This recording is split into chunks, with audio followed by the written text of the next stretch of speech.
RSP అనేటటువంటిది stage 2 అనేటటువంటిది మనకు ఉమ్మడి వరంగల్ జిల్లా నుండి ఉమ్మడి నల్గొండలకు ఎంటర్ అవుతుంది. అంటే ఇప్పుడు డైరెక్ట్ గా సూర్యాపేట జిల్లాకి ఎంటర్ అవుతుంది. ఈ సూర్యాపేట జిల్లాలో మాత్రం ఒక్కటంటే ఒక రిజర్వాయర్ లేదు.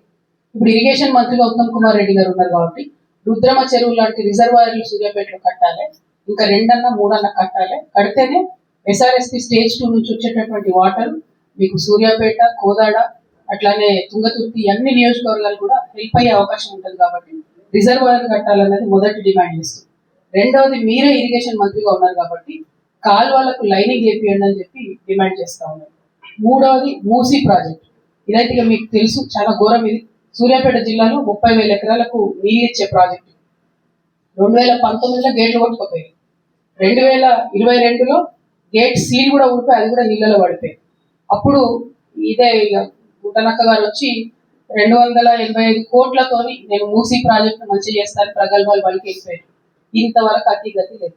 ఇరిగేషన్ మినిస్టర్ గా ఉత్తమ్ కుమార్ రెడ్డి గారు ఉన్నారు కాబట్టి కంపల్సరీ మూసీ ప్రాజెక్టు మీరు రిపేర్